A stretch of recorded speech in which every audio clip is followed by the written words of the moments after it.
What's up YouTube, it's Zado's TCG here and welcome to another TCG deck profile video on my channel. Today we have Lost March on the menu. This is a unique card that actually puts cards in the Lost Zone thanks to the mechanic of course of the Skip Loom, and we're dishing out more damage depending on how many Pokemon we're getting in the Lost Zone. 20 damage for every Pokemon in the Lost Zone.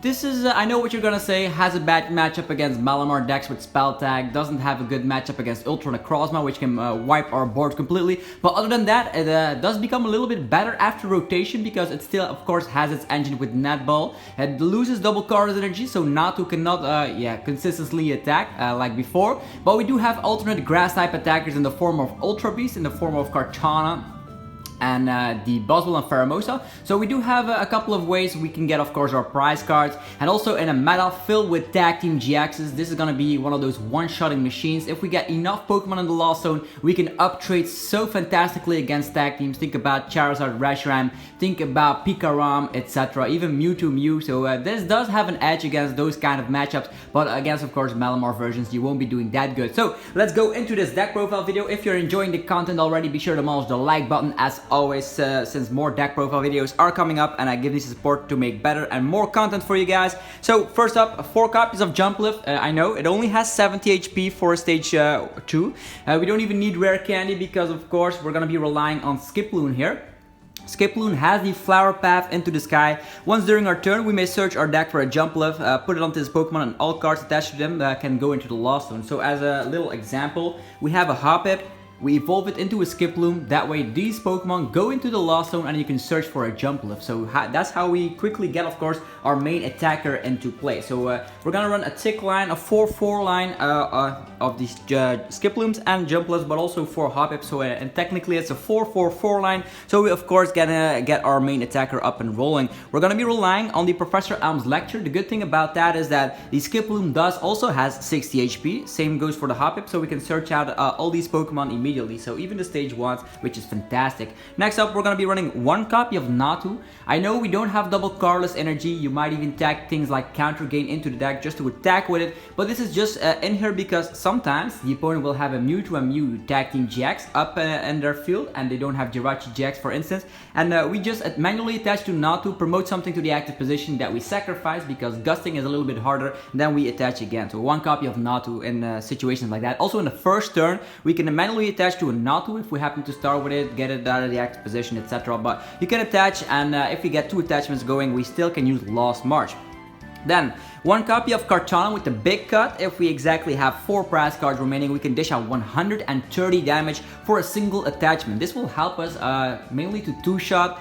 In the early phase of the game, you will use Jumpluff, knock something weak out because Lost March damage is not that high in the early phase of the game. Then if we have 4 prize cards, we attack with Kartana. If we don't get a KO, it's good because that way we can 2-shot with another Jumpluff after we use a Kartana.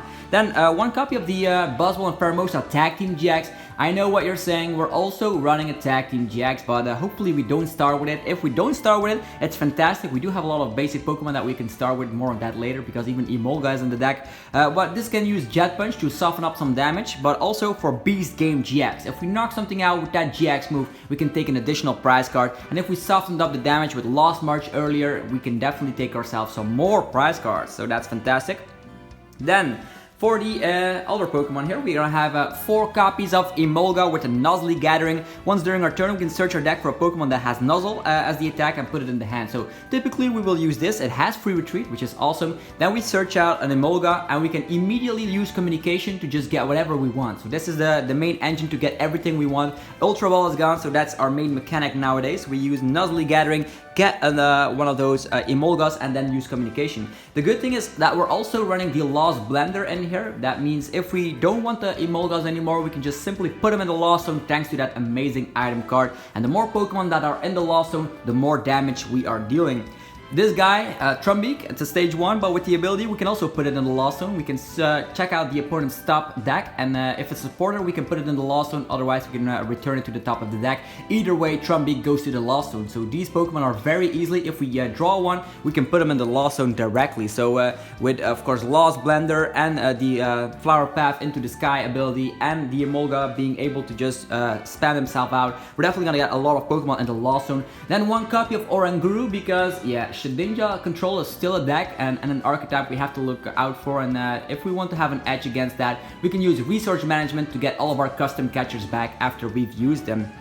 Then, 1 copy of the Denny GX, another GX Pokemon, I know, but with 4 copies of Emolga, 4 copies of Hoppip, a copy of Kartana, a copy of Natu. The chance of us starting with this GX is very slim, so if we can use this, sometimes we want to get, of course, those resources. You say, oh, I need 1 more Pokemon in the Lost Zone, I definitely need that Trumbeak. Well, just search out the Denny. It also helps if you are bricking. You can use Emolga, get an Emolga, use Communication, get the Denny to get yourself rolling again, or the same goes for if you just want to dig for pieces to put in the Lost Zone with things like Lost Blender. So that's why the Denny is in here. It also helps if the opponent uses a reset stamp on us. We don't no longer use Oranguru with Instruct since it's rotated, and the Denny will get us out of those nasty situations.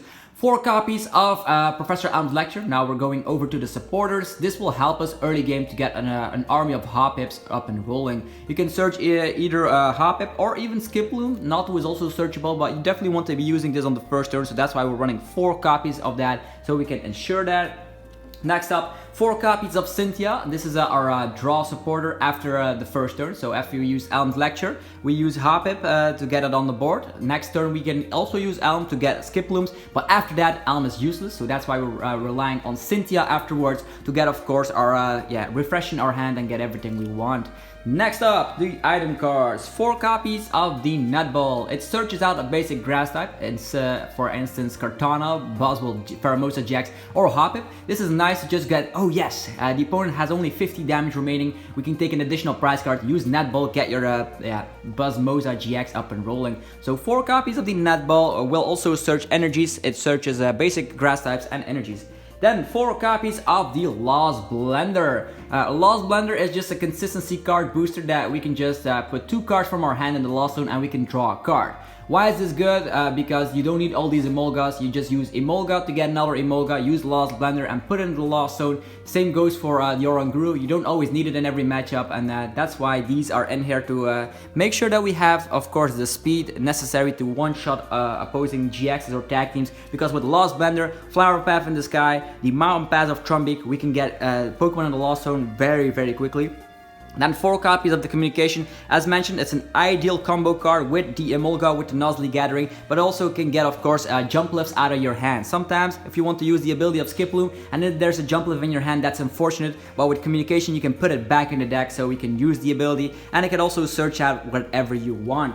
Then 4 copies of the Custom Catcher, very solid and almost in every deck. With 2 of them in the hand, we can gust something from the opponent's bench, and that way we can get, of course, the prize cards, but because we want to search and destroy those GXs and tag teams. Next up, 2 copies of the Pokegear, which will help us get, of course, our first turn Elm. If we don't get first turn Elm, it's not that bad, because with Cynthia, we can draw into manual Hoppips or Nutballs, Nutballs, and then Emolgas with Communication as well. But with the Pokegear, we can definitely make sure that we up in the chance of us starting with the Professor Elm's Lecture. Then for stadiums, there's a lot of debate between which stadium you should run, but the Shrine of Punishment seems to be the better way overall, because it takes damage counters on every GX between turns. If you start with Pheromosa and Buzzwole, don't even smack it down because you're gonna hurt yourself. Other than that, it's very good. With this, it means that you can soften up some damage because Charizard and Reshiram Tag Team Jax and Mewtwo and Mew Tag Team Jax do have 270. If you get 13 Pokemon in the Lost Zone, you still need 1 damage counter, and with Shrine of Punishment it's possible. That way you need 1 Pokemon less in the Lost Zone to just get yourself with the 1-hit KO potential here, so that's why it's in here. And if it sticks on the board a couple of turns, you'll definitely be grateful. Then for the energies, 7 copies of the Grass Energy seems to be sufficient. Why is that? Because Nutball can search it out, and we are only gonna be attacking like with hopefully 5 attackers. That's gonna be 4 jump lifts, and then one of either Kartana or the Buzzmosa GX.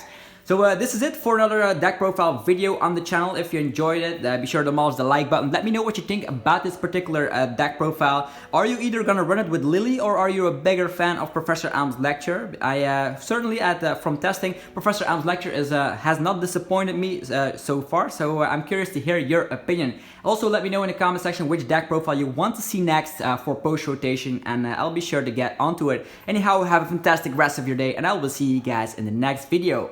Peace out.